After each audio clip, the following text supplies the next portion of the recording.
옆에 분들하고 교제하면서 찬양합시다. 여호와의 모든 종들아 주 이름 찬양해. 이제부터 영원까지 주 이름 찬송할지어다. 손을 높이 들고 주를 찬양. 손을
디모데전서 2장 8절부터 15절까지 말씀. 그러므로 각 처에서 남자들이 분노와 다툼이 없이 거룩한 손을 들어 기도하기를 원하노라. 또 이와 같이 여자들도 단정하게 옷을 입으며 소박함과 정절로서 자기를 단장하고 따은 머리와 금이나 진주나 값진 옷으로 하지 말고 오직 선행으로 하기를 원하노라. 이것이 하나님을 경외한다 하는 자들에게 마땅한 것이니라. 여자는 일체 순종함으로 조용히 배우라. 여자가 가르치는 것과 남자를 주관하는 것을 허락하지 아니하노니 오직 조용할지니라. 이는 아담이 먼저 지음을 받고 하와가 그 후며 아담이 속은 것이 아니고 여자가 속아 죄에 빠졌습니다. 그러나 여자들이 만일 성숙함으로써 믿음과 사랑과 거룩함에 거하면 그의 해산함으로 구원을 얻으리라. 아멘. 여기에 보면 남자들은 거룩한 손을 들어서 기도하기를 원한다, 그렇게 이야기를 했습니다. 기도를 위해서 어떻게 해야 되는가? 손을 들어서 거룩한 손을 들어서 기도하기를 원한다 그랬으니까, 손을 든다는 것은 뭐예요? 항복한다는 말 아니에요. 무릎을 꿇는다는 것은 복종한다는 말이고,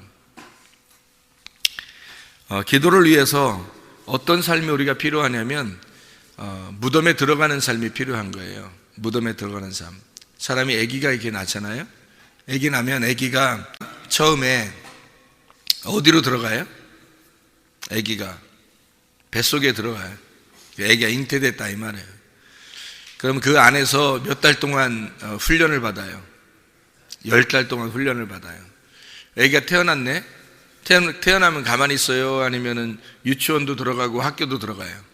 유치원도 들어가고 학교도 들어가요. 뭐 하는 거예요, 거기서? 훈련 받는 거예요. 이 세상에서 훈련을 받는 거라고. 그리고 이제 이렇게 살다 학교도 가고 이렇게 살다 보면 남자들 같은 경우는 어디 또 가요? 군대도 가요.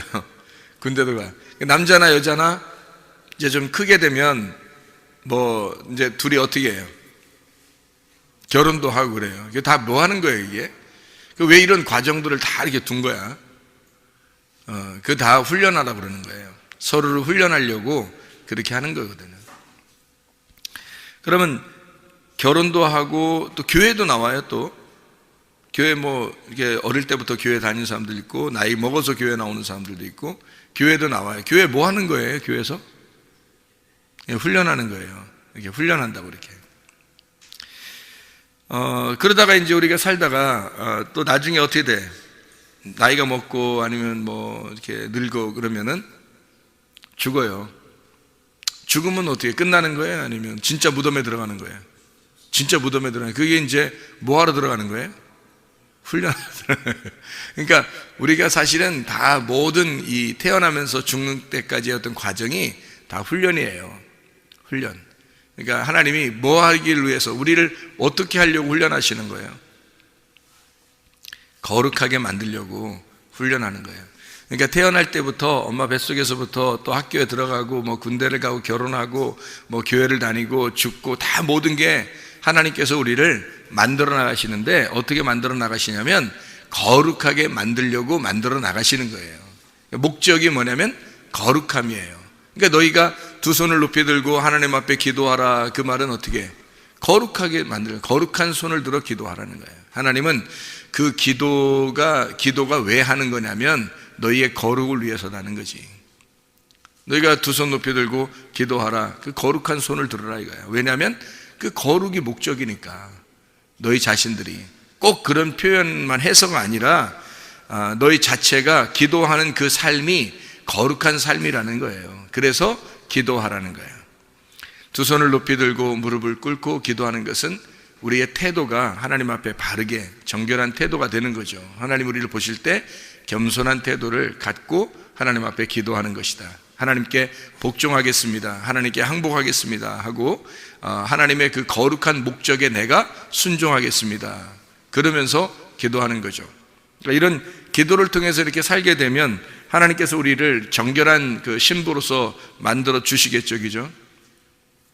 자, 이 세상에서 정결한 처녀가 누가 있을까? 이 세상에서 이제까지 성경에서 중에서 가장 정결한 처녀가 누굴까요?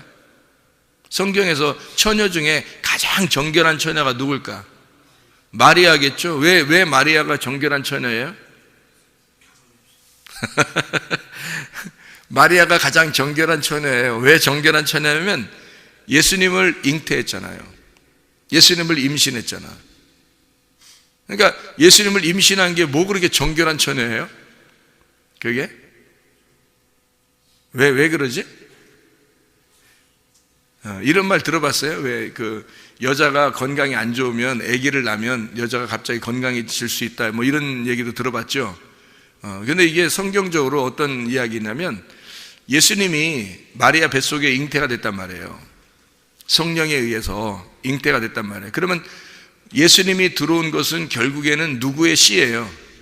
성령님의 씨죠. 성령님에 의해서 아기가 잉태가 됐으니까 성령님의 씨란 말이에요. 그러니까 마리아는 여자고 성령님은 이제 남성이라는 거지. 하나님은 남성이고 이 남자가 자기의 씨를 여자에게 준 거잖아요. 여자가 이제 예수님을 잉태했단 말이에요.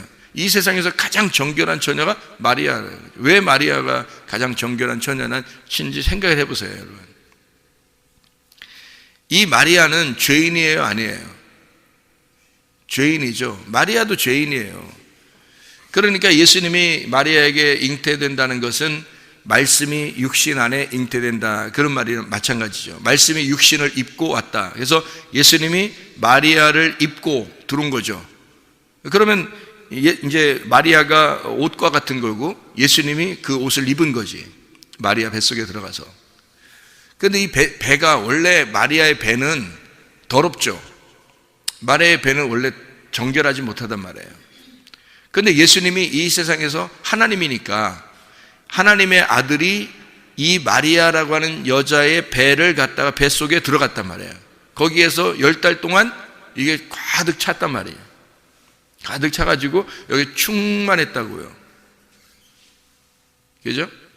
여기에 충만해서 여기 배를 갖다가 어떻게, 예수님이 들어갔으니까 원래 배, 그냥 마리아 배는 정결하지 못하지, 더럽지.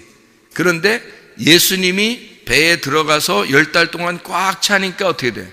배가 정결해지는 거죠. 하나님이 들어가 있는데. 생각해봐요.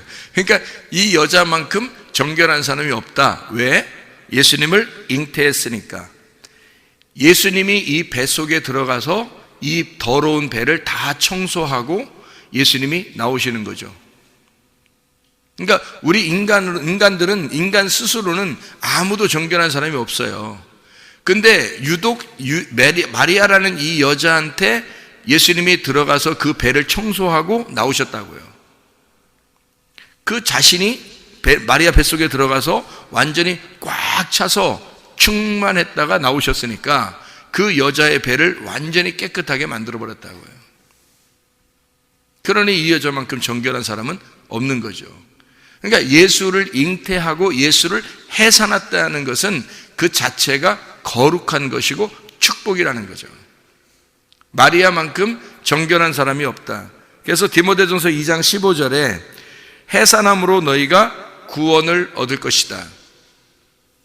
여자들이 만일 정숙함으로써 믿음과 사랑과 거룩함에 거하면 그의 해산함으로 구원을 얻게 될 것이다. 아들을 잉태하고 출산하는 역사죠. 그럼 이 아들을 잉태하고 출산하면은 크게 변화되는 게 하나 있는데 엄마와 아기가 함께 먹고 마신다는 거죠. 그게 큰 변화예요. 원래는 엄마는 엄마, 아들은 아들 이렇게 나오면 이게 엄마는 엄마대로 먹고 아들은 아들대로 먹겠죠. 그런데 이 엄마가, 이 아기가 뱃속에, 엄마 뱃속에 들어가면은 엄마가 먹는 게 아기가 먹는 거라고요. 그죠? 그리고 엄마가 먹는 식성이 완전히 바뀌어버려요. 왜? 아기가 먹는 것을 엄마가 먹게 돼 있는 거니까. 그러니까 아기가 먹는 걸 엄마가 먹고 엄마가 먹는 걸 아기가 다시 또 먹는 거란 말이에요. 참 희한한 원리죠, 성경에 보면. 그러니까 우리가 하나님의 아들을 잉태하게 되면 요한계시록 3장 20절의 말씀처럼 하나님의 아들이 나에게 먹을 걸 제공하고 내가 하나님의 아들에게 먹을 걸 제공해서 함께 먹는다는 말이 요한계시록 3장 20절에 나오는 거지. 그래서 그걸 교회라고 그러고 그거를 천국이라 그렇게 말하는 거예요. 하나님의 나라는 함께 먹는 것이다. 이거를 예배, 함께 먹는 것을 예배라 그렇게 표현하는 거죠. 함께 먹여주는 거죠. 그걸 예배라 그렇게 말해요. 그럼 우리가 가장 중요한 게 뭐냐면 이 속에서 배에 하나님의 아들이 잉태가 되느냐, 이게 중요한 거죠. 하나님의 이 우리의 배에서 이 생수의 강이 흘러나오듯이 이 배에 하나님의 그 아들이 잉태가 되면 모든 건 완성되는 거거든요. 근데 잉태된 사실을 사람들이 잘 몰라요. 우리의 뱃속에 하나님의 씨가 뿌려졌는지 안 뿌려졌는지 사람들이 쉽게 깨닫질 못한다고요. 왜 깨닫질 못하는가? 금방 알면 좋잖아요. 야, 진짜 하나님의 씨가 우리 안에 임했구나, 우리 안에 지금 씨가 심어졌구나, 이거를 정확하게 알면은 얼마나 좋겠어요. 그런데 대부분의 사람들이 그거를 잘 모른다고요.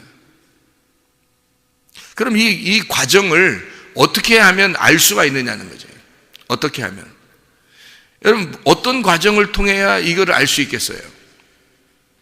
어떤 과정을 통하면 하나님의 아들이 내 속에 씨를 심었구나, 내 속에 잉태가 되었구나, 이제 해산하는 고통만, 이 해산의 고통을 통해서 내가 진짜 구원을 받겠구나 라고 하는 것을 어떻게, 어떤 과정을 통해서 알 수 있을까? 이게 아기가 있다는 사실을, 하나님의 아들이 우리 속에 들어왔다는 사실을 어떤 과정을 통해서 알 수 있을까? 회개하는 과정을 통해서 알 수 있어요. 회개하는 과정이 안 되면 이게 이해를 못 해요. 자기 속에 들어와 있는지를. 씨는 분명히 떨어졌는데 이게 씨가 있는지 확인을 해야 되려면 반드시 회개가 필요하다고요. 그래서 그 회개하는 것은 거룩한 손을 들어 하나님 앞에 기도할 때 그걸 아는 거예요. 거룩한 손을 들어 하나님 앞에 기도하는 자에게 하나님은 그가 예수 하나님의 아들이 잉태가 됐구나 라고 하는 것을 그때 알 수 있다는 거지. 그러면 예수님의 제자들한테도 그런 일이 일어났는지 한번 생각해 봐요, 여러분이. 하나님의 아들이 속에 진짜 내 속에 들어왔구나라는 것을 언제 그들이 깨달았을까? 언제? 오순절날 깨달았단 말이에요. 오순절날 사도행전 그 2장에 보면 1절부터 4절에 하나님의 성령이 막 이렇게 임한단 말이에요. 막 성령이 막 충만하게 그때 임해가지고 막 안다고 해요, 사람들이. 이 막 성령 충만하게 임하니까 그들이 그때 성령의 충만함을 깨달았단 말이에요, 이렇게. 그런데 그날 성령 받았나요? 여러분 생각해봐. 그날 성령 받았냐고? 아니라고. 그날 성령 받은 게 아니라 사실은 요한복음 20장 22절에 성령을 받았다고요. 그 잘 생각해 보라고. 그러니까 요한복음 20장 22절에 하나님의 생기가 들어왔어요. 그게 창세기 2장 7절에 나와 있는 하나님이 흙으로 사람을 만들고 하나님이 생기를 불어넣어 주신 거. 이래서 이제 사람이 살아있는 혼이 됐잖아요. 그게 창세기 2장 7절이잖아. 근데 이거를 그대로 요한복음 20장 22절에 예수님이 부활하고 난 다음에 일부러 예수님이 막 숨을 쉰단 말이에요. 그리고 뭘 받으라고 한다고? 성령을 받으라고 한다고. 근데 이 사람들이 받고 나서 성령을 받으라니까 받았잖아요. 받았을 거 아니에요. 근데 이게 알겠어 모르겠어? 모른다고요. 이게 성령이 속에 들어와 있는지 이걸 모른다고. 그러니까 여러분에게 똑같은 과정이 다 있는 거예요. 하나님의 성령이 여러분에게 호흡을 해요. 생기를 불어넣어 준다고. 하나님의 씨를 갖다 던진다고요. 근데 그것이 심겨져도 잘 모른다고요, 여러분. 자, 보세요. 사람이, 남녀가 이렇게 둘이 잠을 자면, 아기가 속에 생겼겠구나. 또는, 아기가 속에서 막 있네? 이거를 알아요, 몰라요? 잠을 자면 무조건 아기가 다 들어와 있는 거예요? 그거 아니죠. 들어와 있는지 안 들어와 있는지도 몰라요. 그러니까 잠을 잔 건 분명히 확실한데 아기가 들어와 있는지 안 들어와 있는지는 모른다고요. 근데 언제쯤 이게 확인이 돼요? 어느 정도 시간이 조금 지나면 이게 표시가 난다고요. 몸에 변화가 일어나기 시작한다고. 그래서 아기가 속에 있다는 사실이, 아기가 속에가 있으면 이 몸이, 여자의 몸이 바뀐다고요. 점점 뭐 배도 좀씩 나오게 될 것이고, 뭐 이제 이제 뭐 아기한테 이제 뭐 우유도 먹여야, 이게 우유가 아니 젖을 먹여야 되니까 그것도 이제 뭐 변화가 있을 것이고, 뭐 이렇게 점점점 몸에, 여자의 몸이 변하기 시작한다고요. 그러니까 결국에는 여자의 몸에서 가장 두드러지게 변화되는 것이 어디냐면 가슴하고 배예요. 가장 두드러지게 변화되는 것. 왜 그러냐면 생각해봐요. 여자가 갑자기 임신을 했다 안 했다를 몰라요. 그냥 잠잤다고 해서 임신했다는 걸 아는 게 아니고, 모르는데 갑자기 변화가 일어나는 게 있는데, 그게 바로 뭐냐면 먹을 거에서 변화가 일어나요. 먹는 데서. 먹는 게 바뀌는 거야. 이상하다, 뭘 먹고 싶어.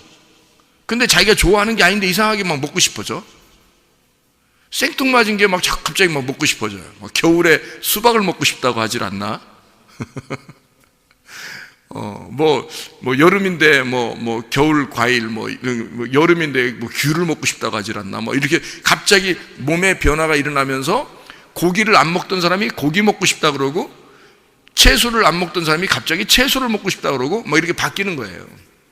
누가 속에서 바꿔놓냐면 아기가 바꿔놓는 거예요. 그러니까 먹을 거에서 먼저 변화가 일어나고, 그리고 가슴에서 변화가 일어나고, 배에서 변화가 일어나기 시작해요. 그럼 그때 이제 벌써 어떻게 돼요? 아, 내가 내 몸이 아니구나 라는 걸 깨닫게 되면서, 아, 이게 속에 아기가 있구나. 이제 뒤로 이제 거슬러 올라가 보죠. 그러면 진짜 이제 아기가 있다는 걸 알게 되는 거지. 그때서. 그전에는 모른다니까요. 전혀 똑같아요. 요한복음 20장 22절에 하나님의 씨가 그들에게 들어왔어요. 그런데 그들은 전혀 몰랐다고. 그게 들어와 있는지도 몰랐다고. 그런데 그걸 언제 알았냐면 사도행전 2장 1절부터 4절까지의 말씀에서, 그때 예수님이 제자들에게 잉태가 되었구나 라고 하는 사실을 그때 깨닫게 된 거예요. 그리고 그들은 그때부터 몸의 변화가 일어나기 시작한 거죠. 그러니까 그 알게 되는 어떤 시점이 있다고요. 이게 그 알게 되는 시점이 언제냐면 회개할 때라는 거죠. 그들이 거룩한 두 손을 들어 하나님 앞에 기도할 때라는 거죠. 하나님의 말씀을 여러분이 들었다고 해서 다 그냥 속에서 임신했다는 사실을 여러분이 깨닫는 게 아니라, 잘 몰라요. 말씀이 떨어지는데도 몰라요. 그런데 어느 날 여러분이 그 말씀 붙들고 기도하는데 하나님의 역사가 일어나기 시작하고, 속에서 변화가 일어나기 시작한다는 거죠. 하나님의 아들이 여러분을 주관하기 시작한다는 거죠. 여러분을 통치하기 시작하는 거예요. 주인이 바뀌기 시작하는 거예요. 점점 바뀌기 시작하는 거야. 내가 내 뜻대로 막 살려고 했었는데 이상하게 그게 잘 안 되는 거예요. 어느 날부터 자꾸 교회 중심으로 바뀌는 거예요. 사람이 어느 날부터 말씀 중심으로 사람이 바뀌기 시작하는 거예요. 어느 날부터 하나님 중심으로 말씀이 막 이 속에 변화가 막 신호하기 시작하는 거예요. 자기도 모르게. 이게 임신했다고 하는 사실을 깨닫는 순간이라면, 이상하다, 내 몸에 변화가 일어나네, 내 마음에 변화가 일어나네, 내 생각에 변화가 일어나네. 언제로 거슬러 올라가 보니까 하나님의 씨가 떨어진 그 말씀을 붙들고 기도한 시점이 있더라는 거죠. 그때부터 하나님의 역사가 우리의 속에서 일어나기 시작한다는 겁니다. 확인하게 되는 거죠. 하나님의 성령이 그냥 들어왔다가 그냥 아무것도 모르게 가만히 있는 게 아니라 어느 날 사람을 갖다가 확인을 시킨다고요. 씨가 들어와 있다고 하는 사실을 어느 날 시간이 되면 이게 확인이 된다고. 근데 내내 그냥 똑같아. 씨가 들어왔는 것 같은데 내내 똑같아. 그럼 어떻게 될까요, 이 사람?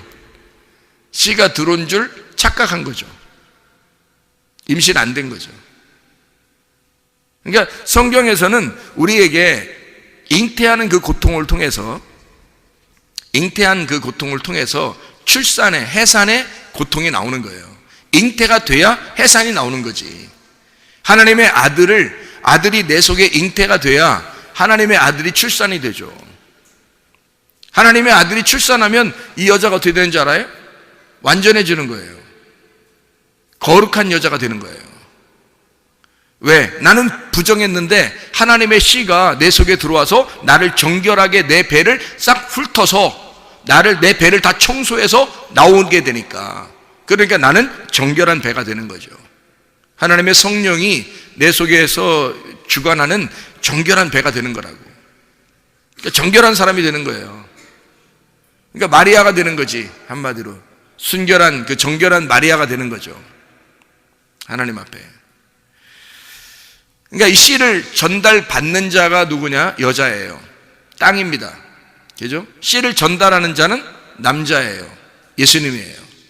그러니까 땅인 나에게 예수님이, 하나님의 성령이 우리에게 씨를 전달해서 그것을 물론 씨를 전달해 주는데 그걸 아느냐 이거야. 모른다는 거지. 자기가 모르고 있다가 이것이 어느 날 드러나게 된다는 거예요. 이 씨를 가졌다고 하는 사실을 드러나게 된다. 그러니까 뭐만 우리에게 씨를 이렇게 맺냐면, 씨라는 게 이 땅에 있는 씨도 있고 하늘의 씨가 있어요. 땅에 있는 씨는 하늘의 열매를 맺을 수가 없어요. 그래서 하늘의 씨만 이 땅에 내려와서 하늘의 열매를 맺는다고. 그게 진리의 말씀이라고요. 진리의 말씀이 여러분에게 떨어져서 다른 것들도 아이고 내가 뭐 말씀 많이 듣고 나 뭐 했는데, 그런 씨는 열매 맺는 게 아니라고요. 그거는 아무리 많이 받아도 그건 이스마엘의 그 사람들밖에 되지 않는다고요. 짐승의 씨밖에 되지 않는다고. 그래서 그게 더 많죠. 수많은 사람이 있을 수 있죠. 그러나 진짜 하나님의 진리의 씨, 그것이 들어와야 그게 착상이 되고, 그 씨가 들어와서 착상이 되면 임신을 하게 되는 거예요. 그 임신을 확인하는 그 회개를 통해서 그 하나님의 아들이 되는 거예요. 그러니까 이삭의 자손이 되는 거지.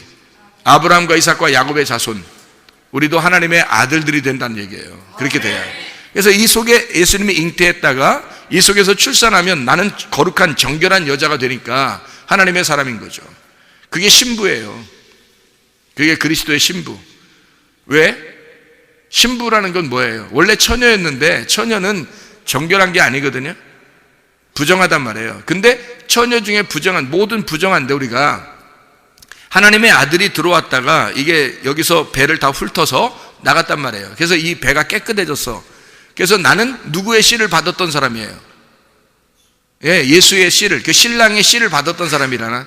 그러면 예수의 신랑이라는 씨를 받았으니까 나는 뭐가 된 거예요? 신부가 되는 거죠.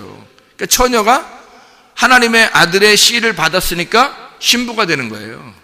그러니까 하늘나라 올라가면은 신부가 올라가는 거죠. 하늘나라에. 처녀가 올라간다고 하지 않았죠. 음녀가 올라간다고 안 했죠. 신부가 올라간다고요. 신랑을 만난 자가 신부란 말이에요. 신랑을 제대로 만나면 그때 신부가 되는 거예요, 여러분. 그러니까 천국에 올라가는 사람들은 신부가 돼야지 천국에 올라가는 거예요. 다시 말하면 하나님의 아들이 잉태가 되거나 또는 잉태돼서 해산하는, 출산하는 그 고통을 가진 자. 그래서 말씀이라고 하는 건요, 우리에게 이렇게 떨어지잖아요. 말씀이 막 떨어지면 이게 우리에게 심판도 오고 구원도 오는 거예요. 그 심판을 통해서 회개가 일어나고 회개를 통해서 구원이 오는 거죠. 그러니까 회개라는 것이 없으면, 거룩한 손을 들어 하나님 앞에 기도하는 것이 없으면 우리는 그 임신한 사실을 깨닫지를 못해요. 하나님의 씨가 떨어져서 내 속에서 하나님의 아들이 지금 자라나고 있다는 사실을 모른다고요. 그런데 회개를 통해서 하나님의 그 아들이 내 속에 있다는 사실을 알게 되는 거죠. 비로소.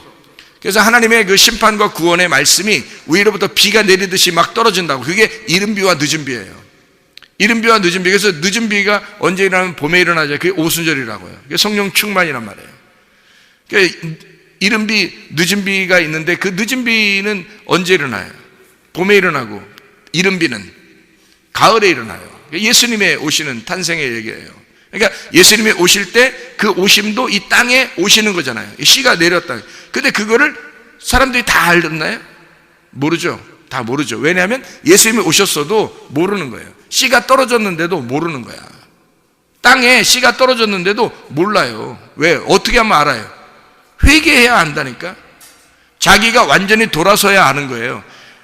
땅을 쳐다보고 있으면 모른다고요. 어디서 씨가 떨어졌는지 그걸 보면 안다고요.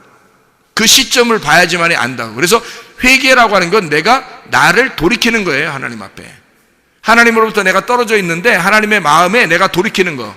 그래서 하나님의 마음하고 떨어져 있는 사람이 하나님의 마음에게 돌아가 보니까 씨가 임신되어 있던 거예요. 땅에 씨가 떨어진 거야.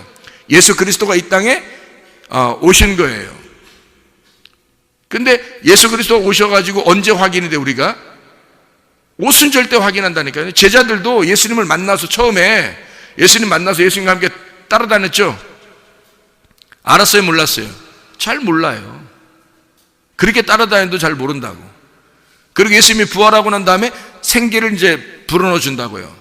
호흡하면서 성령을 받으라고. 근데 성령을 받으라고 했는데도 그게 성령이 뭔지 이게 변화가 일어나지 않으니까, 아무 변화가 일어나지 않으니까 모른다고. 모르고 있다가 언제 깨달아요? 그들이 오순절까지 기도하는, 예루살렘을 떠나지 아니하고 너희가 기도하고 있어라 그랬으니까 거기서 기도할 때, 그때 그 오순절까지 기도하는데 오순절날이 딱 임하니까 막 역사가 일어나기 시작하는 거예요. 자기에게 변화가 일어나기 시작하는 거예요. 그때 확인이 된 거죠. 그러니까 예루살렘을 떠나지 말고 너희가 여기서 기도하고 있어라. 그 기도하고 있을 때, 하나님의 거룩한 손을 들어 하나님 앞에 기도할 때 너가 정결한 처녀임을, 정결한 여인임을 확증해 주겠다는 겁니다. 네 속에 진짜 하나님의 생기가, 하나님의 씨가 들어왔다는 사실을 네가 깨닫게 될 것이다. 배를 깨끗하게 만들어 줄 것이다. 배가 속에서 하나님의 아들이 네 속에 잉태되어 너 같은 더러운 집에 하나님의 말씀이 들어와 있다는 사실을, 거룩한 하나님이 들어와 있다는 사실을 네가 깨닫게 될 것이다. 드디어 주인이 바뀔 것이다. 회개란 말이에요. 회개를 통해서 이 사실을 깨닫게 되는 거죠. 노아 홍수 때도요, 노아 홍수 때도 하늘의 창문이 막 열립니다. 창세기 7장 11절에 하늘의 창문이 막 열려가지고 거기서 비가 막 떨어지죠. 그게 이른 비와 늦은 비와 같이 비가 내리는 거예요. 내려오면은 그 하늘의 창문이 막 열린단 말이에요. 하늘의 창문이 열려서 비가 떨어져요. 이게 뭘 얘기하는 거예요? 교회에서 하나님의 말씀이 지금 떨어지는 걸 얘기하는 거야. 하늘 창문이 열렸잖아. 하늘 창문이 열려서 비가 막 떨어지는 거예요. 지금 말씀이 막 떨어진다고. 그러면 어떤 사람은 심판을 받는 거고 어떤 사람은 구원을 받게 된다고요. 노아 방주 안에 들어가 있는 사람은 구원을 받게 되는 거고, 노아 방주를 밖에 있는 사람은 그 사람은 심판을 받게 되는 거고, 똑같은 비인데, 똑같은 하나님의 말씀이 떨어지는데 어떤 사람은 심판의 말씀이 떨어지고 어떤 사람에게는 구원의 말씀이 떨어지는 거라고요. 하늘의 창문이 열리면, 그 창문이 열리면 그런 날이 오게 된다. 그 날이에요. 그게 하나님의 두려운 날, 크고 두려운 날, 여호와의 크고 두려운 날이 이 날이라고요. 심판하는 날, 구원하는 날, 하나님의 하늘의 창문이 열리는 날, 여러분의 마음이 열리고 하나님께서 말씀을 하시는 날, 그렇게 심판하시는, 말씀하시는 날, 그러면 여러분이 깨져서 죽으면 구원받는 거죠. 무덤 안에 들어가면, 노아 방주 안에 들어가면 구원받는 거죠. 그렇게 잉태가 되고 학교에 들어가고 군대에 가고 결혼하고 죽을 때까지 하나님은 우리를 계속 만들어 가신다고요. 뭐래요? 거룩하게, 하나님의 거룩함으로, 하나님의 창조의 목적대로 하나님의 모습처럼 만들어 나가신다고요. 처음에는 그런 모습이 아니었는데 하나님이 계속 만들어서 하나님의 모습으로 만들어버리는 거라고 얘기해요. 그게 하나님의 역사라고요. 우리 보고 기도하라 그러죠. 왜냐하면 너희가 기도를 통해서 그걸 깨닫게 되니까. 기도하지 않으면 이거를 알지 못한다는 얘기야. 너희에게 씨가 떨어졌는데도 이해를 못해요. 무슨 이게 떨어졌는지도 모른다고요. 근데 기도할 때 깨닫는 거야. 기도할 때 말씀을 붙들고 기도하는 거예요. 아, 그 말씀이 내게 떨어진 하나님의 말씀의 씨앗이었구나, 하나님의 아들이었구나, 이 속에 잉태됐구나 하는 사실을 그가 간절하게 거룩한 두 손을 들어 기도할 때 깨닫는 것이라 이 말입니다. 여자는 그 뱃속에서 내 속에 잉태가 되었구나 라고 하는, 내 땅이라는 이 아래 나 여자에게 남자의 씨가, 신랑이라는 예수의 씨가 땅에 떨어졌구나, 하나님의 말씀이 떨어졌구나 내 속에, 이거를 알게 되는 거죠, 여자가. 그래서 이것을 출산하게 되면, 아이를 해산하고 출산하게 되잖아요. 그러면 뭐가 돼요? 이 여자가 엄마가 되죠. 엄마가 되면 완전해지는 거예요. 엄마가 되면 이제는 완전해지죠. 그래서 아이를 출산하게 되고 그 아이가 알고 보니까 하나님의 아들이었다는 말이죠. 그래서 그 아들이 자기의 신랑이었던 거예요. 그 막장인가? 그런 의미가 아니고, 예수님이 우리 안에, 마리아 안에 잉태가 돼서 출산하고 나니까 그 마리아가, 그 아들이 누군지를 나중에 깨달은 거야. 하나님의 아들, 이 땅에 오신 신랑임을 깨닫는단 말이죠. 이 마리아가. 그래야 정결한 신부가 돼서 그 신랑의 신부가 되어 하나님 나라에 가죠. 하나님 나라에 갔더니 여러분 마리아가 예수님 어머니더라 그러면 되겠어요? 이상하잖아. 그게 더 막장이지. 그 하나님의 그 어머니가 돼버리면 어떻게 하늘나라 올라가서? 그럼 마리아가 어떻게 거기서 더 높은 대왕 대비마마 이렇게 되는 거잖아. 이렇게 하면 더 막장이지. 그렇게 하면 안 되지. 하나님의 아들의 신부죠. 우리 모두는, 그러니까 마리아는 대표적으로 마라라고 하는 쓴물에서 나온 여인이란 말이에요. 우리도 죄인인데 그 쓴물이 하나님의 아들을 받아들임으로써 단물이 되었다는 거지. 나라는 마리아를 싹 다 끌어내니까, 나라는 배를 싹 다 쓴물을 다 끌어내니까 이 속이 달아졌더라. 이 속이 깨끗해졌더라. 그 말이죠. 그래서 정결한 신부가 되었다. 이 말이죠. 하나님의 그 아들, 그 신랑의 신부가 되는 준비가 되었다. 그 말이에요. 그러니까 정결한 사람이라 그러지, 여기서. 무슨 말인지 알겠어요? 디모데전서 2장 15절에 여자들이 만일 정숙함으로써 믿음과 사랑과 거룩함에 거하면 그의 해사함으로 구원을 얻을 것이다. 구원을 얻는 게 뭐예요? 하나님의 아들의 신부가 되는 거예요. 그게 구원이라고. 하나님 나라에 가는 게 구원이라고요. 하나님의 나라에 사는 게 구원이라고요. 그러니까 하나님의 나라를 우리가 지금 살지 못하면 여전히 괴로운 거죠. 염려와 근심과 원망과 불평이 계속 끊이지 않는 곳이 땅이니까, 땅에 우리 그 땅 자체는 아니라고요. 씨를 받지 못하면 이거는 땅은 어둠이라고요. 근데 씨를 받아, 빛이라고 하는 씨를 받으니까, 하나님이라고 하는 씨를 받으니까 땅이 바뀌는 거죠. 그 씨가 땅을 바꿔버리는 거예요. 그래서 좋은 밭을 만들어 땅에 보화가 심겨지면 그 땅 자체가 값어치 있는 땅이 되는 거죠. 보화 때문에, 보화가 심겨지니까, 씨가 심겨지니까 그 밭이 귀한 밭이 되는 거지. 비싼 밭이 되는 거지. 보화가 안 심어졌어요. 그냥 땅은 땅이에요. 어둠이고 아무것도 아니에요. 값어치가 없어요. 그런데 씨가 심겨졌어. 보화가 심겨졌어요. 그 땅은 귀한 밭이 되는 거죠. 비싼 땅이 되는 겁니다. 하나님의 그 말씀이 우리의 속에 들어와서 우리의 속에 하나님의 아들이 잉태, 착상이 되고, 그리고 그 속에서 거룩한 아들이 자라나게 되면 우리는 이제 하나님의 아들이 되는 거예요. 그 사실을 언제 깨닫는가? 오순절 때 깨닫는다. 오순절 때 깨닫는다는 말은 뭐라? 기도할 때, 거룩한 두 손을 들어 기도할 때 깨닫게 된다. 그거를 깨닫게 되면 하나님의 아들이 내 속에 있음을 알게 되니까 하나님의 아들 중심으로 살게 되는 거죠. 그러면 이게 천국이란 말이에요. 여러분, 이 땅에 살면서도 천국 살아야지. 그리고 천국 살다가 천국을 가야 될 거 아니에요. 그 천국이라는 나라가 어느 나라예요? 하나님의 아들의 나라예요. 하나님의 사랑의 아들의 나라. 그게 천국이라고. 그럼 그 아들과 함께 있어야 가는 거죠. 그 아들이 있다는 사실을 내가 깨달으면 담대할 것이고, 아들이 속에 있다는 사실을 깨닫지 못하면 불안할 거란 말이죠. 그 하나님이 우리에게 주시는 영은 두려워하는 영이 아니라는 거잖아. 그죠?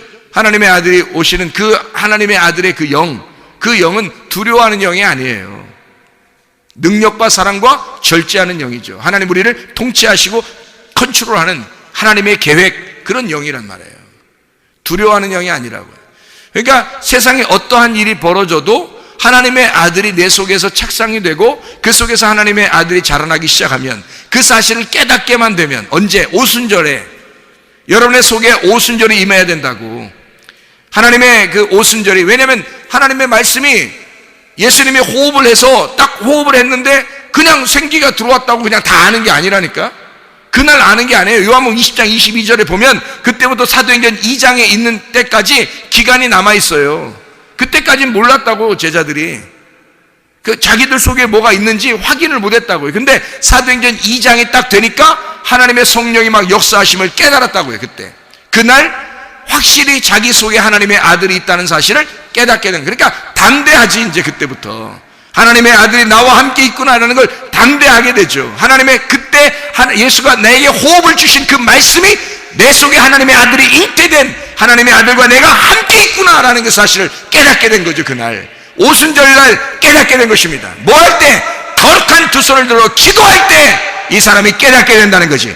그런 담대함으로 살아가야 이 땅 사는 주님 오실 때까지, 우리가 재림하는 그 주님 오실 때까지 계속해서 우리가 담대한 마음으로 살아갈 수 있는 것은 오순절을 경험한 사람들만이 그때 주님을 담대하게 살다가 주님 만나게 되는 것입니다.